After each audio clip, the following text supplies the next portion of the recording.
Erin, I am so looking forward to this conversation. Thank you so much for being here. My goodness, thank you so much for having me here. I'm excited to kind of tell my story and talk about my book.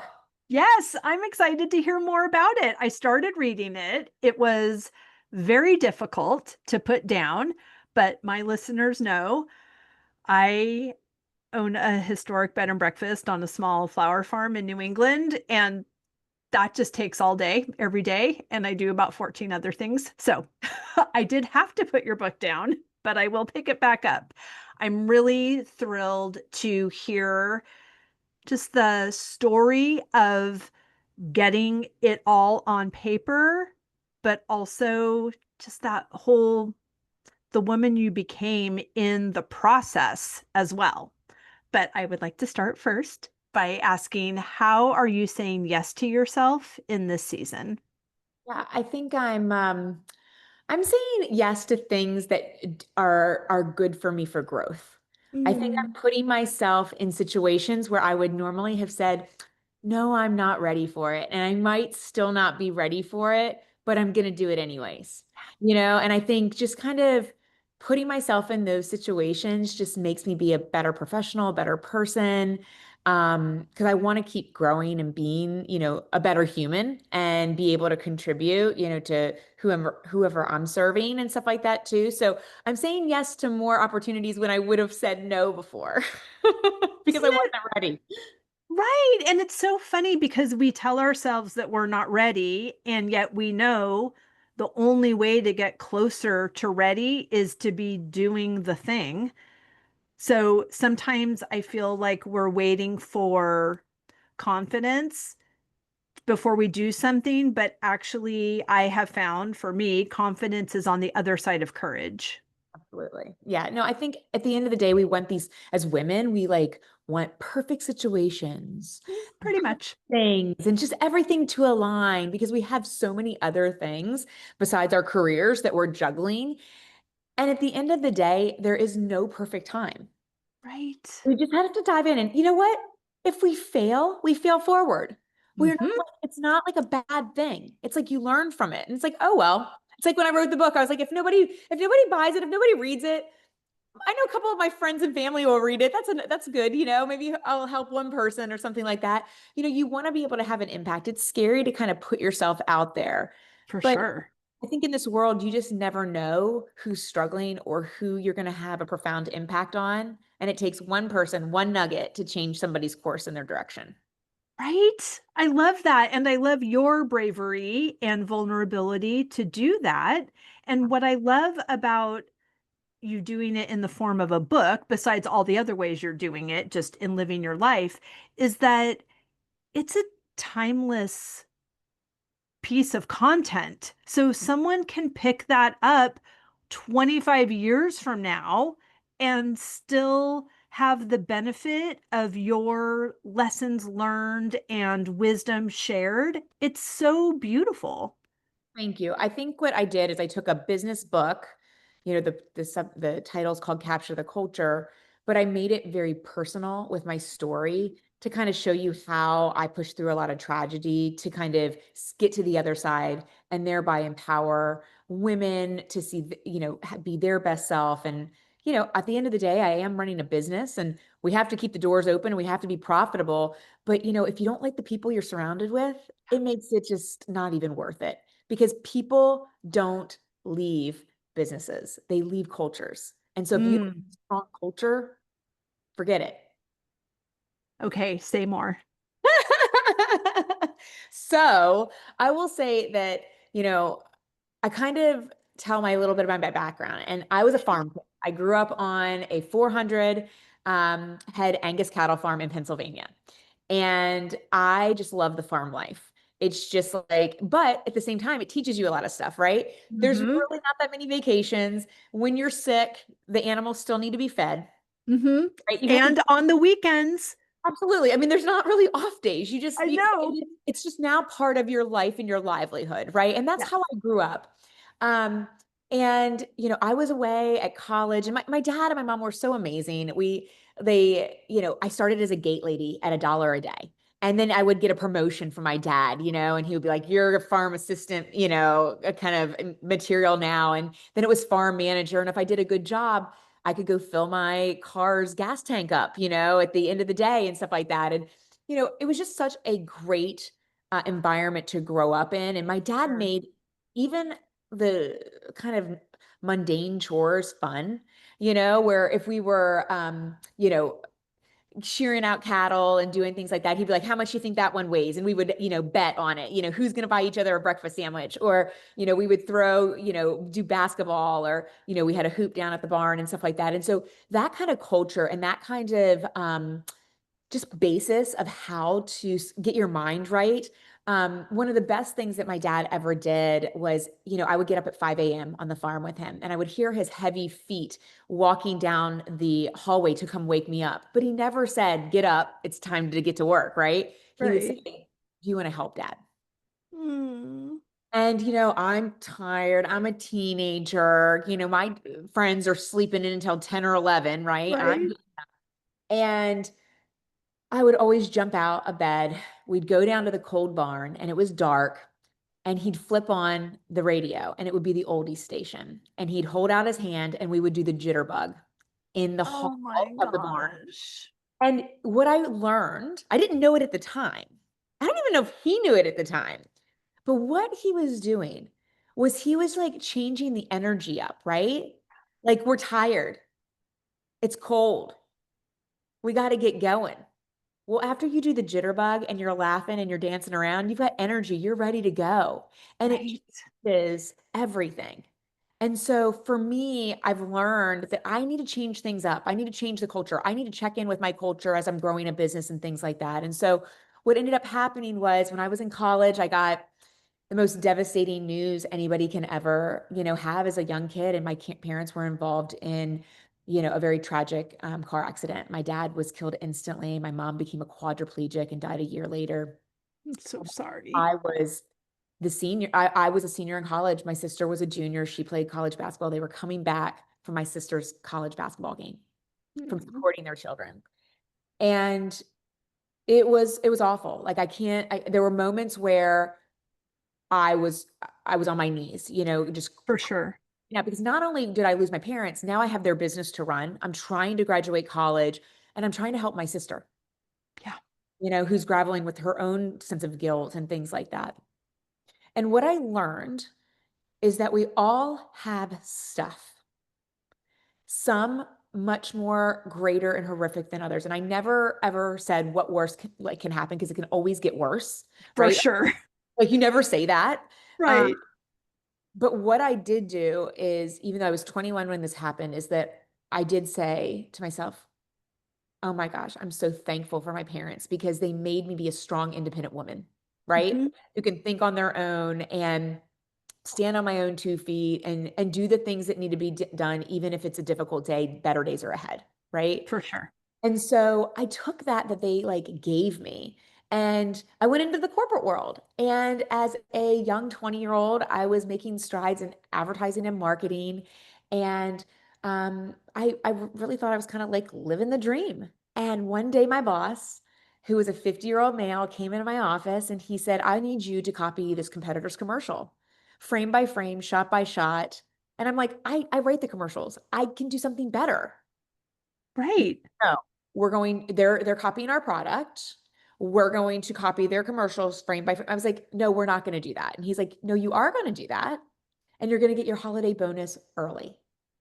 And I'm telling you, I felt two hands cup on my shoulder.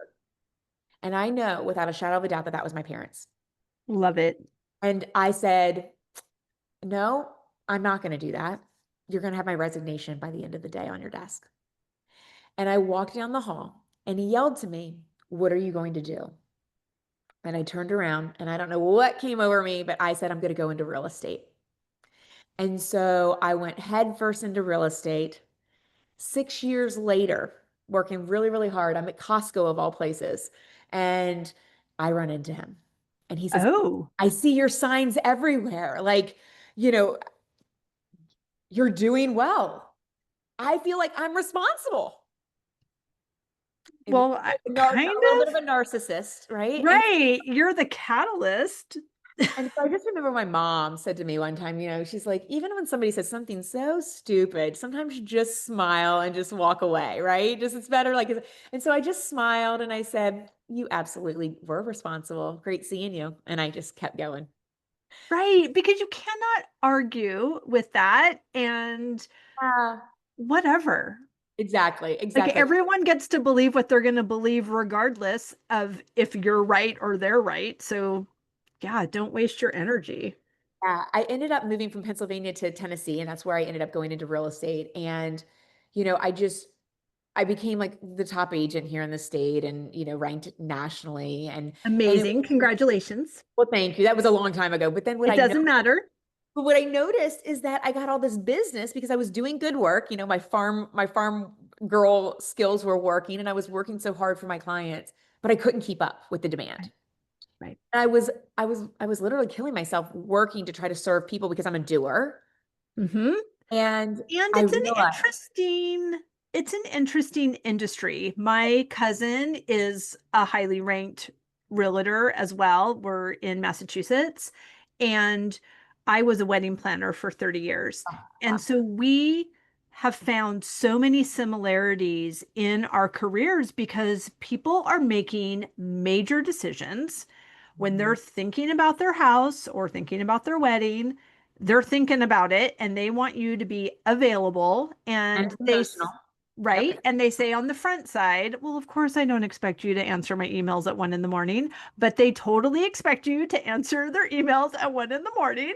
And we do, because we're who we are and we create, they're happy, which is great. That's what we're waiting for as well. But we create a culture in our own practice of, oh, this is what it takes for me to feel good, which is a happy client. That makes me feel good, but they get to complete, and we're doing this for the rest of our lives. So to come to a place where we realize, oh, this holding this level of resonance for this amount, it's just not sustainable. Not. And I've worked a lot, like just on like figuring out you can work in burnout for many years, Yes, you can. not affect you. And then If it's you're a human design as a generator and you're a 2 on the Enneagram, you can do it until you die. Just ask exactly. me. Exactly. So I think, but then one day you could be like hit by a Mack truck, and it hits you and you're down for the count. And so I realized really quickly that I could not sustain Yeah. that level. And then my service would drop, and I wouldn't want that. I wouldn't want somebody to think I couldn't, and I don't want to turn away business. I was a farm girl. Like I've come from nothing, really. And so I'm self-made. And so I didn't want to do that. And so what I wanted to do was create something.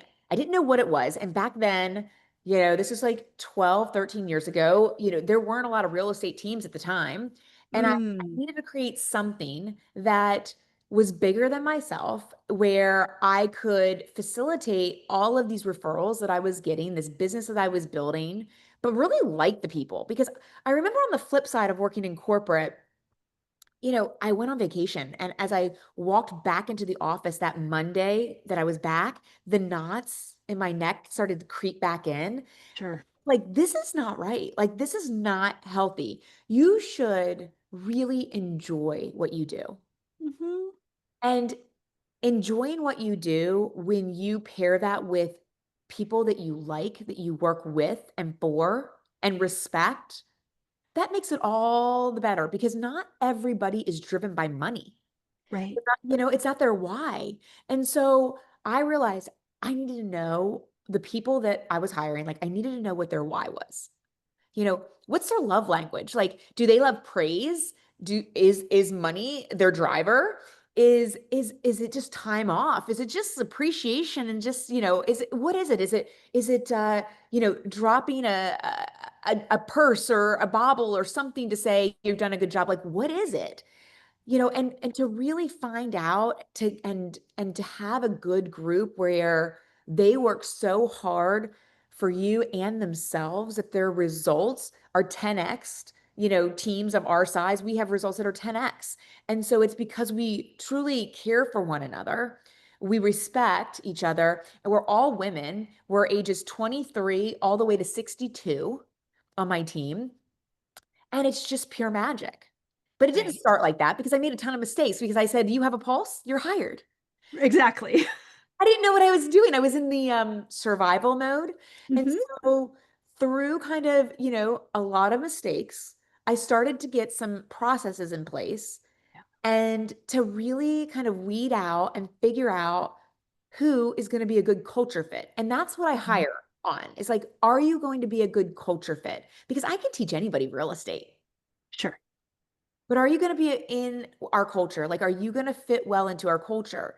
And so that's the most important thing. And so the book kind of talks about how I hire people, what questions do I ask for? But not only that, you can get the right group of people and you might think, oh, I'm the greatest boss. We're having the best time. Everyone's happy. But are they really? And I think that good cultures have to be checked in on. Mm, And so it might have been great 2 years ago. right. The economy might have been better 2 years ago. Yeah, We might be hitting an economic low or something like that, right? And so things shift. Personal situations at home could totally. shift things, right? And you need to be able to check in with your team members and know the pulse on your team. And so this book talks about how you really have to manage that and you have to check in and you have to be, really keyed into who your team is because if you're not, you're going to lose the loyalty, you're going to lose the respect, and you're ultimately going to lose them because your culture is not strong. For sure. I love that. And you're so generous to write it all down for us. I have some questions about the process as well, because as you mentioned, things change in, outward, outside of our control, conditions change, but then, like you said, the personal conditions of those on your team. So going back to your hiring process and creating culture, what are the tenets of your culture that you are looking for when you are looking to add to your team? Well, I think the first thing that I'm looking for is somebody who's coachable. Hmm. Okay. So coachability is such a big thing because they could be fresh out of real estate school or they could be in the business for 20 years. I don't Sure. care. I just want to know that you don't know it all because I don't know it all. And I've sold $2 billion in real estate and thousands of homes, and I don't know it all.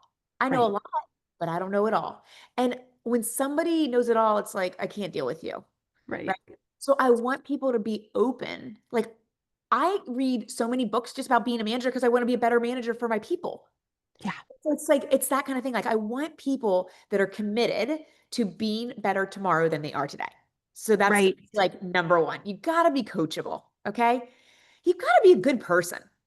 All right. There's things where it's like, when you talk to people, you can tell by asking questions about previous work experiences, troubleshooting things that they've had in their past to see how they have dealt with things, how they deal with stress. Are they ridden with anxiety? You can try to scoot and figure that out. There's all different things that you can kind of interview and ask questions to kind of get to the root of it without them even thinking, oh, this is like a hardcore interview because you're really trying to get them on a human level, right? Sure. The other thing that I ask them is, tell me what your goals are. Every single December, I sit down with my team and we carve out like their goals and we do really actionable, directives to get to their goal. I always say, write your goal in pen, put your pathway in pencil because Oh, I love it. change. So we put the goals down. And then 6 months later in June, we sit down and we look at them. We say, hey, are we hitting them? Do we need to, change the pathway? Have you hit them already? Most of my team members hit them already. And we're like, okay, let's go. Let's push harder. I knew you could do it, that kind of thing. So we sit down and we kind of evaluate it. So I tell the person who I'm sitting with, I say, goals are so important to me. A year from now, sitting across from me, what are the 3 goals that you would be most proud of if you were to be on this team? So tonight, send me an email and let me know what those goals are. Now, this is a test. Now, Hmm. I want to know what their goals are, but really what I want to know is if they listened. Right. because one of the core fundamental things is, does somebody listen? And I am in a relationship business in real estate. Mhm. And if you can't listen to me, and I said, email me your goals tonight. If they don't email them tonight, they don't go to the next round of interviews with the team. Right. The reason is because I can't teach you to listen. I can teach Right. you real estate. You know, it's like one of those things. And so people today, they're so like bogged down with their phones. Mhm. If you look up, and this is like I tell my agents a lot, like look up, look around you. Everybody's on their phone. That like Right. really, At the airport, people are oh, it's horrible. walking through the airport, pulling their suitcase and looking at their phone. Running It's into the glass walls. I've seen that. I was at a speaking event last week in Denver and I saw it. It's just like this happens and it's like they're just not living. yeah. They're just so, into their phone. And I think that like it's so important to be able to kind of look around you, listen, take it all in. You're just going to be a better person, a better professional. Like it's just, I don't know. I am somebody who answers my emails and I answer my phones, but I also have boundaries, and it's Mhm. very, very important to protect your space. Yeah. Um, because I need to be the best version of myself for my family, for my team members. I mean, I was up this morning at 4:30 in the morning. I don't like to be up at 4:30 in the morning, but I got my workout in because I have a big day today and that's important to me. Sure. I always say, if you want to, you will. For sure. And I use that as a guiding principle even when hiring, right? Mhm. So like if they wanted to send in the email of their goals tonight, they will. If they Mhm. really want to be a part of this team, Mhm. they'll do it. Right. And if they send it 2 days later, they didn't listen. Right. That has served me. I can tell you, like, I have met the most incredible people. And I'm like, okay, I've my director of operations, when we hire people, we put the ad out and we say, send in your disc profile with your resume to my director of ops. Well, a lot of times people will say, well, where do you get the disc profile? Well, that's the first test. You got to Google it. Mhm. Google, be a problem solver. So that's the first test. So the DISC profile, if people aren't familiar with it, it's a personality profile. You can take it, you can take the questions. It's free online. You can Google it, but you can take the questions either in a work setting environment and kind of answer as though you would in work, because we're very different at home than we are at Right. work. Um, but you can take it in that setting, and basically it allows us to find out, are you a pleaser? Are you dominant? Are you somebody who craves organization? Like you just want to be in your little bubble and you just want to make it all super perfect and all the things.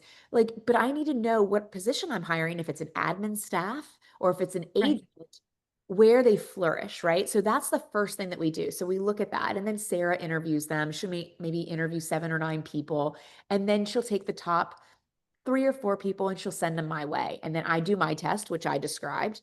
And then I whittle it down either based, and they may all send in their goals and they may have all listened, but then I have to whittle it down and I put my Sure. favorites in front of the team.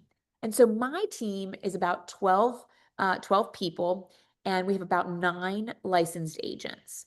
And so I have the licensed agents sit down with the candidate. And I tell the candidate, interview them as much as they interview you. Ask them anything about me. I want you to know everything. I was like, is Erin horrible to work with? Like, tell me, like, tell me struggles. Like, I want you to know because I'm committed. I don't want you here for a year. I want you here. Right. I want you here to learn and grow with us and to be a part of something. We're Yeah. growing something, right? Like, I want them to be excited to come into work. I want them to want to learn. But I also know as my team has grown, those agents are also going to be that agent's mentor, and they're going to invest time. And so they need to be in on the hiring. And so I allow my agents to interview them and then text Sarah and I, yes, no, and why. And it has to be 100% buy-in. Oh, fantastic. If you think about it, 23 to 62, different perspectives, Mhm. life, all different things. I mean, I've got one person who thinks she's Dr. Phil on in the group. She self-diagnoses everybody. She's like, I think maybe, and then you've got somebody's like, I think that they're lovely, and they're just not like, but it's everyone's, but I always say, give me your gut. your gut instinct, because I do so much of my gut instinct and it doesn't fail me. Because, like, if you really, really get to know somebody and you're asking the right questions and you see their enthusiasm, you want enthusiastic, passionate people around you. I don't want Right. negative Nellies or negative Nathans. They're gonna drain me. Yes. And it's Yeah. like, I mean, that's why you're the boss yeah, because you're not available to work with that kind of energy. exactly, exactly. And so it's just so important that we hire correctly. And so the team then feels like they have had a say because For they're sure. something. And then they are really excited when they start because they're going to help them be the best version that they are going to be.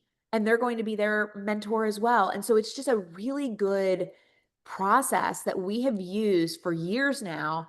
And this is why I don't have turnover. This is why I have people that have been with me for over a decade. The average time period that somebody has been with me is 6 years. And so it's just pretty extraordinary that we had this amazing group of women on our team that just helps each other out. And I mean, everybody has kids that are sick, somebody's stuck in traffic, and you want people to be like, I got you. I'm going to be there for you. Don't worry about it. I'll meet your client over here. I'll handle it for you.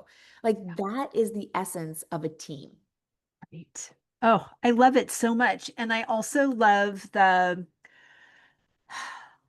not sure what the right word is, so I'll just say what I love is that even though you've grown this team and you are wildly supported, it didn't necessarily collapse your workload, it shifted your attention. And what you're doing is also life giving to you. So we're growing teams not because we don't want to be the person that's managing the calendar or whatever. We're growing teams so that our impact can be greater, so that we can be in our zone of genius, not in our zone of competence or our zone of excellence.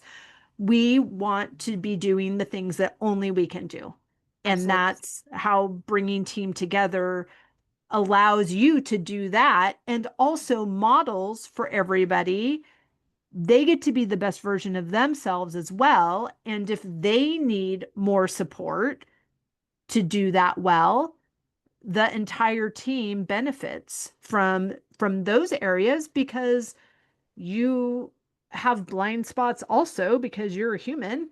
And there might be some more needs on the team that weren't identified by you specifically, but because you've done all of this groundwork and really are so invested in this group of people, that they can bring feedback to you as well, that you're not having to outsource or go outside of that group of people every time something needs to change. Yeah, and I think it's really powerful that you said like that they can bring back feedback. I think that that's really super important because, and this is where a lot of managers and a lot of CEOs and a lot of team leads, they don't like when somebody gives them feedback because a lot of them are type A personalities, a very on the DISC profile, they are a D. It's their way, their name on the Right. door, that kind of situation. But to be a good leader, I truly believe that feedback is a gift and you Mhm. have to be able to internalize it. And there's even a chapter in the book where I screwed up. And I screw up all the time, but this was a big screw up. And I, made a mistake where I forgot an important milestone of Mm. one of my team members. And I always like to celebrate milestones. And today's an anniversary of a team member, so we've got it on social and all the things and all, and to make them feel special, right? Sure. And I was in the fire as bosses, as managers. We sometimes have these good days and bad days, right? And I was in the Sure. fire. We just found out that one person maybe wasn't going to work out, and I had to let him go. And I had another person we're trying to train up to fill into this spot of this marketing position. And it my double calendar reminder, all the fail safes that I had in place, I missed it. And she never said anything until a couple months later. Mm. And I hurt her dearly. And when she told me, I felt like I was kicked in the stomach to the point, and not how she told me. She was like, I'm over it. I'm like, you're not, because you told me. You're not, let's be honest. Right, 2 months. Uh-huh. Yeah, Yeah. that doesn't take that long to put a fire out. It takes Yeah. that long Uh, to get it yeah, blazing. exactly. I was like, I, first of all, I cried. I was like, I just, my immediate thing, because I am a vulnerable leader. Like I'm a fierce negotiator, but I am a vulnerable leader. And when I hurt somebody that I care about and love and respect, Yeah, I was like, I just said, I am so sorry. I said, there's nothing that I can say. And she was like, yeah, it's fine. It's fine. No, I was like, it's not fine. I was like, I can promise you that will never happen again. I will do better. You've been with me for nearly a decade. Like, I have never done that before. I will never do that again. I was in a moment, but that is not an excuse. right. And I will And promise. your vulnerability, it just diffuses. I Yes. mean, you could be on hold for 20 minutes and be fuming. And if the person that finally gets on the phone apologizes for the wait, the first thing I say is like, oh, it's okay. But if you didn't acknowledge that wait, I would have been like, oh, I'll take the survey. I'll stay on the call 10 more minutes and do a survey. Yeah, You exactly. betcha. Exactly. No, and it's that kind of thing. And I just, I basically just said, I will learn from this. I will be better. I will never do this to another team member or you. And you have my word on it. And I'm so sorry. And I'm so sorry I hurt you. Like, and in all sincerity, like and I learned from that moment, and I Sure. got with my director of operations and I said, I screwed up. I hurt her feelings. I feel horrible about it. I never want to do it again. What can we do Yeah. to make sure I never do this again? Like, I don't care if the whole admin team, quits and there's a big fire going on. I can't miss this. How can I make sure that I never do it again? How can I be better? Right. Let's Right? implement Megan's Law, whatever Exactly. it is, whatever Yes. her name is. That Yes. is now how we do things. Yes, yes. And so that's just so, so important. But going back to one of the other things that you were saying earlier is, I also had a moment where I was on a mastermind with a whole bunch of entrepreneurs. And it was one of those days where it's a standing mastermind every month. And sometimes if you can make it, you can make it. If you can't, you can't. And it was a busy day and I was having a bad day. And this is a couple of years ago. And I shouldn't have gone on. Okay. And I get on and it's the moderator who's female and everybody else was a man on there, and they all know me. And I got on and they're like, how are you? And my lips started to quiver a little bit because it was that kind of day. And I was like, I'm just having a really bad day. Like, and I just kind of like lost it a little bit. And it was so Yeah. funny because these guys, you Yeah. know, Yeah. and one of the gentlemen on the call said to me, Erin, I'm going to send you a book and I'm going to have it overnighted to your house.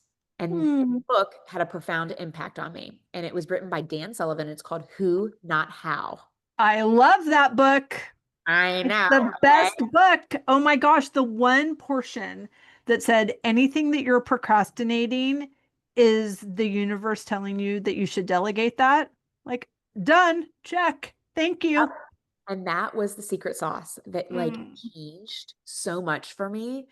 I have all of these like big ideas about like because I'm an entrepreneur, like mhm. thinking about okay, growth and doing this and doing it well. And but I also don't want the service to falter, right? Right. So I need to get the who's to get Yeah. the great who's, the people that do Yeah. it better than me, right?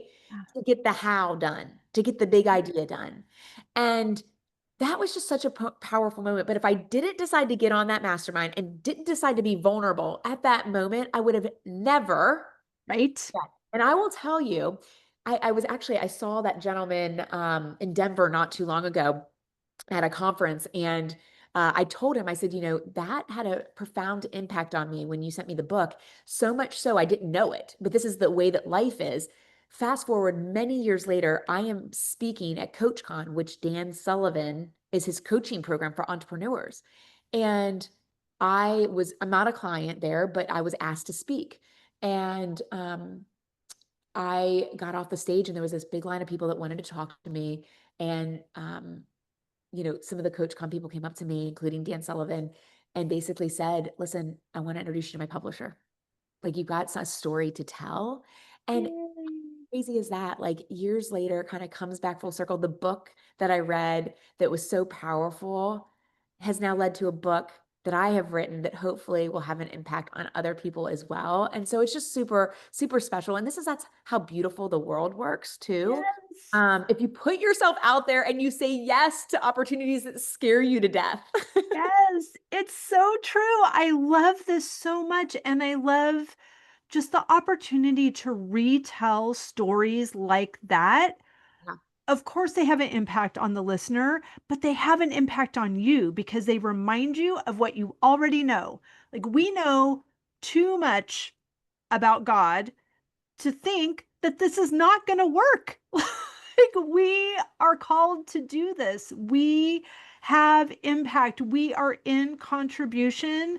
This thing that feels hard, it just feels hard because God has a different opinion about the same subject. So we can shift our attention, we can shift our focus, we can shift our emotion about that same thing and trust. Like overwhelm is a sign that I am relying on my own strength. And I know a solution exists, so I am going to let go of the oars and stop trying to row this canoe upstream. I'm going to let go and the boat is going to right itself. I don't even have to row downstream. I just have to let go. And it is going to be immeasurably more than all I have asked or imagined. I agree. I agree. You're so right. I love that. I love you. This is so fun. It's so Yeah. fun. It's real. I love hearing these stories. I love the way that you are impacting this industry. And I love that you have written a book that, of course, is in service to people that are building their real estate teams, but it's in service to any entrepreneur building a team. It's in service to me. It's in service to our listeners who have big dreams in their hearts that are knowing that the dream is bigger than what they can do on their own and they need team, they need support, and we want to build those teams with a culture that is going to invigorate us to keep visioning and invigorate those around us to keep meeting their own goals and needs in the process. Yeah. And also just like being in a mindset of appreciation is so important. I think so many people miss that, right? And I think it is so, so important. I remember many, many years ago, it was actually one of my first years that I had a team, and we just I didn't even think I called it a team back then, like that it was a little business that I had, and I want to do something special for the holidays for them. And we were at our conference room and had little bags, and in the bags, I had these leather passports with their initials on it. And so I put them all around the table and I put it in there. And I said, you've all worked so hard this year. And I just think that it's time to take some time off. And we're going to go on a girls' trip to Tulum, Mexico, all expense paid on your Fun. boss. We're going to have the best time and we're just going to like relax and just really celebrate the amazing year that we had. And as the boss, this is like, 10, 11 years ago, I thought they would be screaming, dancing around, and everything. What I noticed, and it hit me like a ton of bricks, is that it was like silence, but I saw tears. Oh, I realized at that moment that they have never felt appreciated to that point before, whether it was in other careers, other things. And I just was like, are you guys not excited? They're like, we're blown away. Like, nobody's ever done this for me before. And I realized then, like, oh my gosh, like, right. I have to do this and so much more. Yeah, Right. done. Thank you. So, Let me and update my goal sheet. exactly. And it's just like, so that, and so every year since then, I have taken the team away to either Mexico or the Caribbean, an all expense paid trip. We do it every January. If we hit our goals, and every year we do, no matter That's the right. conditions, we always do. But it is just a way that recharges, refuels them for the new year. and they just have a profound appreciation for the team and each other. It is unlike any um, you know, retreat that you could do or anything. It's just the most amazing thing I've ever experienced. And so we do that. And we also do, spa days, or they think they're coming in for a training and I've got a limousine out back and we're going to go have a lunch and do a spa day. But I remember one of the most special Christmases we had done. I had, of course, taken them on a trip, and that was their big trip. But I always like tangible, like to give them something too. Um, Right. and we have a saying on our team: some days are dirt, some days are diamonds, but most days are diamonds. Okay. Love it. And so I put down like a little jewelry box next to every single one of them, and I said, I just want you all to know that you're incredibly precious, you're brilliant, you're strong, and you are so like you're so precious to me, and I never ever want you to dull your shine. And I said, for that reason, I got you all diamond bracelets, and I want you to So look, fun. just know. And maybe somebody can't be as extravagant as that, right? Maybe it's just a gift card. Maybe it's a little bit of extra in their paycheck. Maybe it's just something that says, you know what? I don't know how you do what you do, but like you're amazing, right? Right. Like just those little things are so important. Like people like just look like they're screaming, they're excited, they're like, oh my gosh, like, and it's just so important to the people that work hard every day to like appreciate them and reward them. It's just something that leaders need to be able to do and do more and do on a routine basis. Now, there are those moments where you're like, well, Erin, well, what if my team is not doing well, right? Sometimes, and I go in and consult with a lot of businesses, sometimes you need a clean house because maybe you Right. didn't hire on the right way to begin with. Maybe you don't have the core group that you need to get to shine and take it to the next level. And sometimes the nicest people, the nicest leaders, the best bosses, whatever, we have to let people go too. Yeah. Doesn't mean that it needs to be adversarial. It doesn't need to be bad, but we have to make decisions, so if there's a bad apple, they're not going to spoil the bunch, right? Because negative thoughts, negative talk can infiltrate a company, can take down a team. And it is your job to know what's going on. Like I said before, you need to check in and manage it and just know what's going on in your team so it's completely running in the best way possible. Right. And it's always a double blessing. So anyone on the team that is spreading this negativity does not want to be there. So do everyone a favor, including them. I mean, sometimes it's on your team. For me, it was my marriage. My Exactly. courage set both of us free. Yes.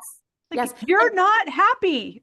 yeah. So And I think you're, that I think a lot of people struggle with that. I talk to a yeah. lot of business owners about how to fire somebody Mhm. appropriately. It Right. doesn't have to be adversarial. I mean, I No. have sat people down and be like, what's going on? Talk to me. Because is it a people thing or is it a process thing? Right? Like, Mm, like you have to know and get to is it you? Like, is it something that you're not supporting them in a way to flourish? Is there something going on in their life that you have no idea about? right. Maybe they're going through a divorce. Maybe they've talked about divorce. Maybe a bomb was just dropped in their marriage of some sort and you have no idea. Maybe their kid's sick and you don't know. So there is the time to be have empathy and sit across somebody and say, I chose you, I believe in you, but talk to me about what's going on because what I'm seeing now and a year ago, your work is very, very different. But I want to talk to you about this. Can we get to a place where we can make some changes to get back on the right pathway? If they're open to that and I'm open to it, right? Then we carve out a plan for the next 30 to 45 days to see improvement. Mm, Okay. I give yeah. them that chance because I believe in them. I chose them to begin with. They go through this rigorous interview process. We invest so much into them. But if I can sense they're just not on our boat, they're just not on our bus, if you will. Right. I'm going to say, you know what? I hope to do a deal across the table with you, but this team is just not for you, Yeah. you know? And it's over. Like it's done. And so I think, being able to figure out um are they there for the right reasons? Do they want to contribute to a high level? Are they a part of the team or are they being an outsider? Right? Mhm. Um, those are the things that you have to kind of figure out. And if they are wanting to be on the outside, there's just not a place. And you have to be able to get those people out as soon as possible. I always say it takes me a long time to hire, but I'm very quick to let somebody go if I'm seeing things that do not match our culture or could be bad for our fellow team members and things like that. Because For I don't sure. deep in their, what they're doing. Nobody wants a negative Nathan and negative Nelly to be in the office. Right. And that requires, like you said, your presence. Yes. You need to know what is happening. And hiring all of these people doesn't necessarily give you more hours in your day. It just gives you the opportunity to spend those hours in a way that really supports the organization. Right. How would you So obviously, you've been doing this for a long time and you have a large team, and so you're adding to it. But what does that look like on a first hire? So when you're in my business, like when you say if it's a real estate agent, right? Mhm. I think that people as real estate agents, we don't want anybody introduced to clients because we think we are perfect and we can Right? do everything ourselves to service our clients. That's what we think. Mhm. It's Um, not just real estate agents, but Yes, but continue. it's yeah, and so I say when you get to a certain level of business, and normally in real estate, it's that you start to sell around $20 million in real estate volume. And in different markets, that could be different things. It could take a Right. lot of homes or whatever, but either 14 transactions or $20 million is kind of where I kind of am, either or. You need to get an assistant. Okay. That person is going to take off the mundane things that you really don't like. You said one of my favorite words, which is get in your genius zone, right? Like you have to figure out where you really flourish, like Mhm. where the best version of you comes to the surface, Yeah. right?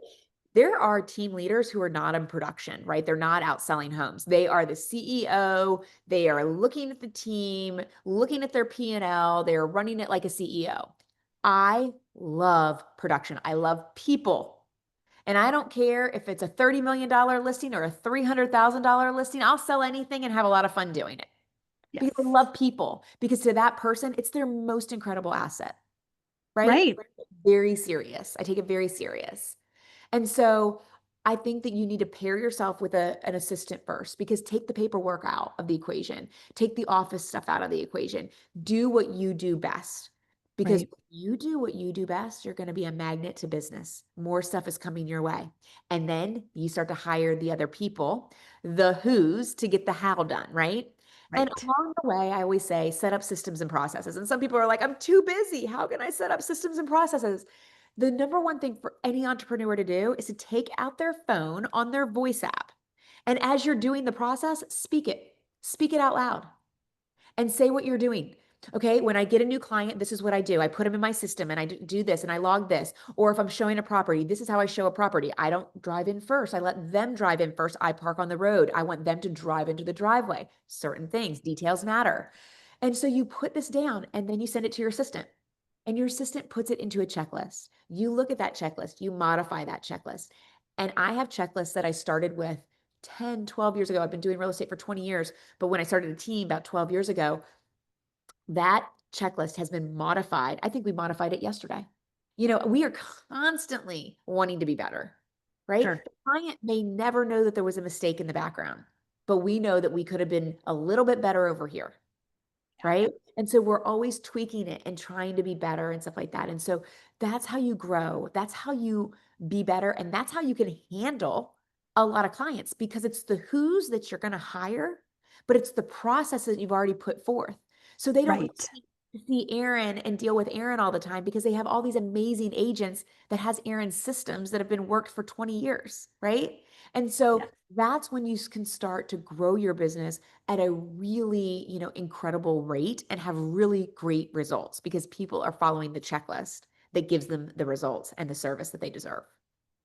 Oh, it's so good. And it helps them do the job that you want them to do because you've trained them, not just expected them to read your mind. Totally. Totally. Oh, it's so good. Thank you. Thank you for that. That's super helpful. I love that. I'm going to implement that right now. This It's is the usually the process. It's even good for us because sometimes we have the process in our heads. A lot Mhm. of people are like one man shops and they want to be able to grow and do it. And they're like, maybe I'll get an assistant one day, but I am the assistant. Listen, with all of these amazing technologies that are out there, you could Mhm. literally take a voice app and throw it into Chat GPT and say, take this, this voice recording and please put it into a checklist format. There's your assistant for you, putting it Yep. in. It's not going to be perfect. You're going to have to go in there and fix it and change it, but there you've got something to go on, and it's It's just like, so good. we just have to do things to kind of make our life easier. Right, and it also makes you not sound like a crazy person continuing to say over and over and over how the way you wanted it. If Right. it's written down, like all the emotional charge is taken out. I mean, I'm going to do this right now for I have an 11-year-old, and we've decided that actually she decided many years ago that she wanted to take on more responsibilities in the house, but I apparently have some control issues around laundry and dishes. And so I'm going to exercise this muscle and let her do this. But if I create a checklist, then it's not me saying, don't do that, don't do that, don't do that. So Right. it's perfect. I love it. Thank you. I'm going to implement it for what I do after I record a podcast and how I separate laundry and what There does you go. go in the It dryer. applies, it applies at home and at work. And so I think the other thing is that, one of the things I'm having my team members do now is, they're rocking and rolling in each of their positions and they're just masters of their own area, right? But what I learned by going to another conference is I work a lot with succession planning and like planning your business, like in case anything would happen to you or you decide to retire, like you have a book of business that's worth something, right? But you need to make sure that, anything can happen at any time. Something could Mhm. happen to me, it could happen to my director of ops. So what's important is even though we have these checklists, I I every 6 months I am now implementing that my team members have to take a moment and they have to do some self-recording video tutorials of actually doing it too, like on the Mm. computer, like if it's something that's like admin in a software system. So you not only have the checklist, because remember, like, who is the person you're hiring? Are they an auditory learner? Right. And it's like now you're being able to give this tutorial, a checklist, and a recording that Yeah, shows both things. It's like fail proof. that's right. So it's like, so we're just trying to get better and stronger to be like, oh, we got a video for that. Here you Right. go. Because also my time is valuable as well too. Mhm. So I can be doing what I'm doing, which is back in my genius zone, Yeah. focusing on what I do best, which is bringing in the business and doing all of those things. And they're then learning, a certain area or a certain skill that needs to be done that's been done on the team over and over again. Yeah. It's brilliant. I love it. Yes, my skills are not best used in the laundry room. So Mine yeah, either. right? It's so good. I'm really good at it. It is my zone of excellence for sure, but it is not my zone of genius. Which, listener, if you're wondering, that is from Gay Hendricks' book, The Big Leap, which is another excellent read. So Dan Sullivan, Who Not How, which in fact he didn't even write the book himself. He hooed that out That's as that's well. the best part about it, right? It's like, and It then if you is. listen to the narration too, it talks about that. It's just it's brilliant. It's It's brilliant. brilliant. And they've done so many books that way. It's fantastic. Oh my gosh. Erin, I could talk to you all day. I have loved this conversation. Please tell everyone where they can find and follow you, how they can get their hands on the book, all the Yeah, good. absolutely. So the book is called Capture the Culture. It's everywhere books are sold. Amazon, our Audible is out now. You can listen to it on Spotify, all the things. And let's see, as far as real estate, Erin Krueger team, you can Google us. You can find us anywhere. We're in Nashville. If you're looking to buy or sell there, we're glad and honored to help you. I do have a lot of valuable resources on my website at capture-the-culture.com. That one has a lot of tests and quizzes for you as a leader. So if you want to find out what kind of leader you are, it's really eye-opening. I encourage you to take it. It's free on the website. And then you also can download really great surveys that you can put into emails for your team members to find out what kind of leader they think you are. Remember, feedback is a gift. And sometimes if it's an anonymous survey and all of those type of things. So we're trying to give really valuable insight, and we're going to be keeping up with a lot of great quizzes and a lot of good resources to kind of help team leaders take their business and their cultures and their teams to the next level. Oh my gosh, I love that. You're so generous. We will link everything down in the show notes. So, everyone, make sure you hit those links and find out that valuable information. So Awesome. good. Thank you so much, Erin. Thank you. I really appreciate it. This was great.